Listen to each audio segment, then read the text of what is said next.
Hello children, welcome back. This is chapter 14, our resources. So before entering into the topic, I like to remind you about our online class norms. Keep your content book ready, keep your note ready, keep your stationery materials ready. Your handwriting should be neat and legible, leave little finger space, draw the margins properly using pencil and scale. Once the topic completed, start reading in your content book, take notes. Shall we start children? So in this topic, first we're going to do one activity and after that we're going to discuss the three important things: resources, classification of resources and natural resources. So the first one, activity. Children, start observing the things in and around you. Note down in a paper. Yes, note down in a paper. Things like plants, table, pencil, even your sister, brother, even you. Observe it and write. Once you completed, take a A4 size chart, decorate it, and classify the resources with the help of the content book. Take page number 133 in your content book and observe the contents. Now classify the things which you noted. Have you completed children? Do you have any idea how you classified?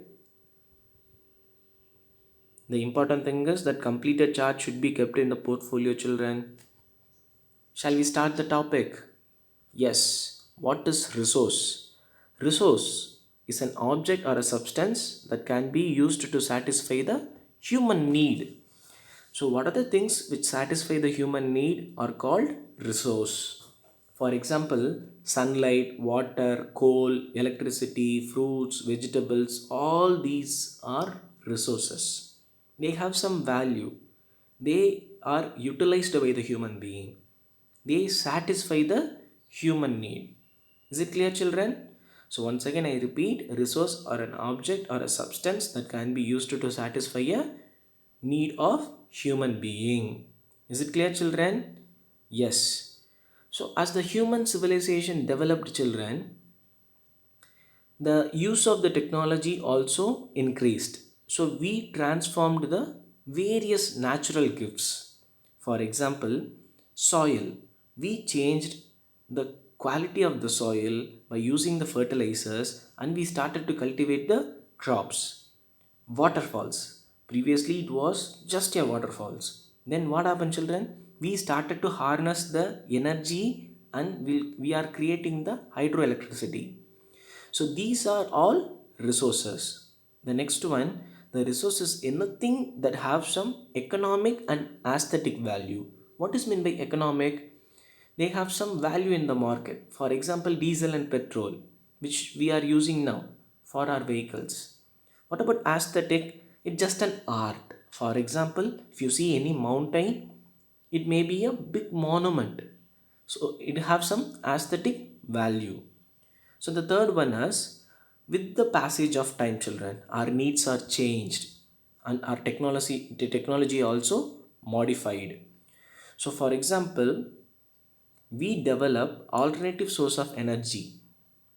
Instead of using the regular method, we are using the alternative sources. For example, the ocean tides are now converted into electricity. So we are taking electricity from the ocean tides. So these gifts of nature have some values. So what are they? They have the substances have some utility. So they are utilized by the human beings. They have some value. The two values are economic and aesthetic. So people have ideas or knowledge to use them as a resource.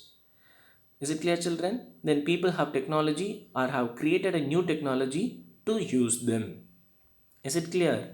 So people have a technology or created new technology to use them. Is it clear? They already have some technology to use the resource. If there is no technology, they will create a technology, children. That's how our human being works. The next one, classification of resource. How resources are classified into three categories. What are they? Natural resource, human made resource, and human resource. What are they? Natural resource, human made resource, and human resource. In this chapter, we're going to see about the natural resource. The substances or energy sources or other features of the natural environment that are valued to the humans are called natural resource. I repeat, a substance, children, or a energy source. Energy source like sun, is it clear? Water. So these resources are other features of the natural environment that are valued to the human beings. That are valued to the human beings are called natural resources. Example, water, air, sunlight, and animals. These natural resources are classified, children, into various categories based upon their origin. Origin means their source, how they are observed, how we people got that resource. Then renewability, whether it can be replaced easily, whether it can be regenerated easily. The third one, development, based upon the technology we have for the utilization of the resource. The last one is distribution. First, we're going to see about the origin. On the basis of origin, the natural resources are classified into biotic and abiotic. So, biotic means the resources are obtained from the living organisms. Resources are obtained from the living organisms. Example, forest and their products, animals, birds, fish, and marine organisms. Is it clear, children? So, biotic resources can be reproduced and regenerated. It can be reproduced and regenerated. This type of resource is inexhaustible, children. It cannot be exhausted until and unless our human interference, if it is more, it cannot be bring back, children. We cannot bring back the resources. Is it clear? Shall we move to the abiotic? So abiotic resources are obtained from the non-living things. Abiotic resources are obtained from the non-living things. They are often referred to the inorganic substances. They are often referred to the inorganic substances. Remember carefully, children, abiotic is a non-living things, but it is available in nature. It is available in nature. For example, land, water, air, ores of minerals such as gold, iron, copper, and silver. So the total resource of abiotic resources cannot be increased by the human efforts. Why we cannot increase it by the human efforts? Because it is a long process, children. We cannot immediately make the some minerals to be regenerated. So these are exhaustible. So on the basis of origin, the classification of resources are biotic and abiotic. Biotic means which is a living organism. Abiotic means non-living things. Is it clear, children? Shall we move to the on the basis of renewability?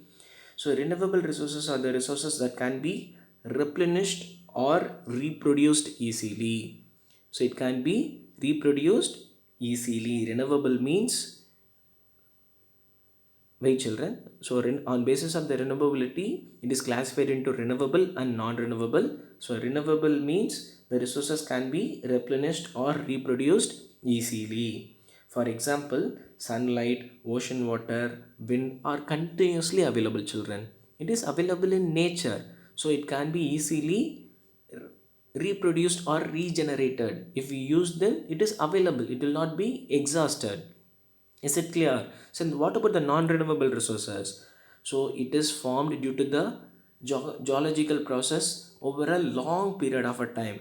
So immediately we cannot reproduce. For example, coal and petroleum. For example, coal and petroleum. So the next one, on the basis of development.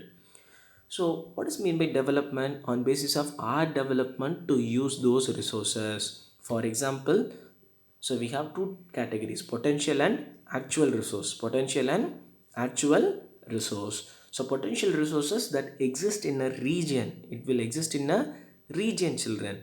Okay. So which can be used in future. It can be used in future. For example, in western part of the Rajasthan, we have enormous potential for the development of wind and solar power, but they have not yet developed fully. We can't able to access it easily till now. So it is, even if it is accessible now, it cost more than developing into some other area. Is it clear, children? So these kind of resources is called potential resource. The next one is actual resource. These resources are surveyed, be and their quality determined and being used in the present times. For example, if there is a petroleum we get from one particular area, first thing we will observe how much quality and how much content we can get from that particular area. For example, Mumbai high oil fields and from the West Asia.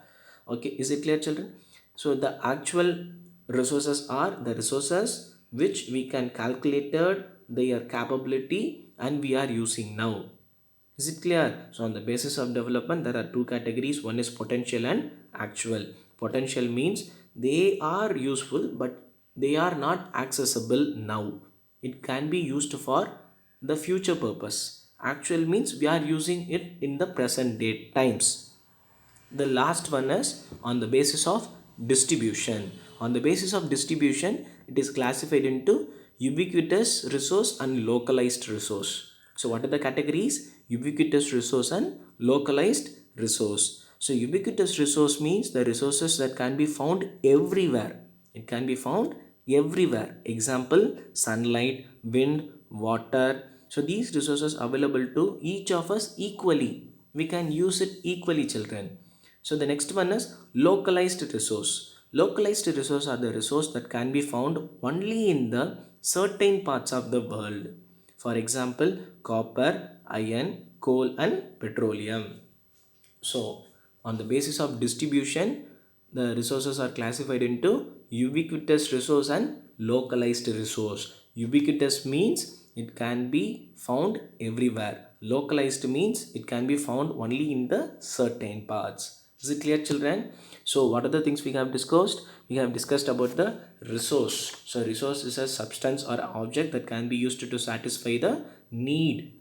Satisfy the need. Whose need? Human beings need is called a resource. So classification of resource. What are the classification? Natural, human made and human resource. And the natural resources, what is meant by natural resources? The resources or the substance or the energy sources which available in the nature environment, which value to the humans are called natural resources. And what are the categories, children? On basis of origin, two categories, biotic and abiotic. On basis of renewability, renewable and non-renewable. On basis of development, potential and actual. On basis of distribution, ubiquitous and localized resources. Is it clear, children? Now take your note, read the contents in the content book and note down the key words and as well as the key sentences. That's all for the part 1. Thank you, children.